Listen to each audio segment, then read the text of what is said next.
Now, Storm Tracker 9 weather with meteorologist Holden LaCroix. Certainly was a toasty one today, but believe it or not, today is really the last day that we see these 90 or near 90 degree temperatures. Here's a look at state highs across the region today. Managed to get up to 90 in Portland, Roseburg, down towards Medford for a second day in a row. Now we got very close to that here across Eugene, Corvallis, but again, we're just a little bit shy of that. But hey, no complaints out there as cooler weather starts to move in, and you can see those changes already toward the Oregon coast. Many locations stayed in the 50s and 60s today. That is thanks to a changing pattern. Again, high pressure starting to weaken, and the low pressure about 1,000 to 1,200 miles offshore is starting to influence our weather. Again, we're getting onshore flow toward the Oregon coast, and you can actually see that here as the cloud cover kind of bulks up against the coastline.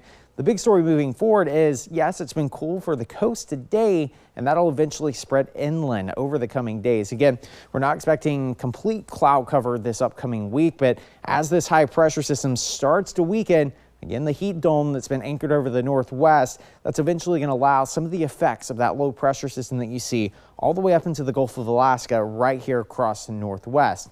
As that happens, again, we'll start off with morning clouds, even as far inland as the Cascades, but that'll start to erode by the afternoon hours for both Monday and Tuesday. So let's time things out through the course of tonight. Even a little bit of misty conditions possible if you're driving on the 101 out toward the Oregon coast. I wouldn't argue rain, though, mainly just some low clouds, possibly foggy conditions. But notice overnight tonight, that extends all the way inland, portions of Creswell, Veneta, up towards Philomath. We could be dealing with some low clouds tomorrow morning. By the afternoon, that kind of gets pushed back, and the only clouds are kind of aimed down toward the Coos Bay as well as down toward the southern Oregon coast while we start to clear things up towards Newport as well as inland. Notice by Monday, though, stronger marine push. That's all the way up against the Cascades. This gray right here is cloud cover. Again, not thick clouds, but those low-level kind of stratus, gloomy-looking clouds out there starting on Monday morning. By the afternoon, though, we start to break that up. Some of it still remains, but I would argue kind of mostly sunny, partly cloudy skies Monday afternoon, but that's going to impact the temperature, and you can see that by Monday. Cloud cover kind of engulfed in the morning, leading to cooler temperatures in the afternoon. Again, it is somewhat of a weaker front that's passing over the region, but it's also the onshore flow that is the culprit for the cooler temperatures before we start to regulate next week, but eventually another cool down expected by Friday. So these temperatures that you see, more typical for this time of year. So if you're not a fan of the heat and you're waiting for next week, it looks like it's going to be picture perfect out there.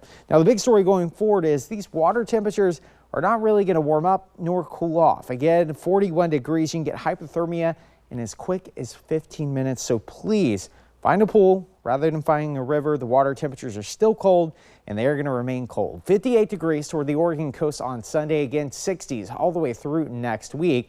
For the Roseburg area, goodbye 90s. We're at 82 on Sunday, 70s for Monday and Tuesday before 80s briefly make a return on Wednesday.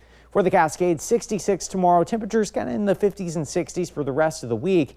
And for Eugene and Corvallis, 78 degrees Sunday afternoon. In Albert, we are tracking 70s all the way through next week. So the heat is gone for now.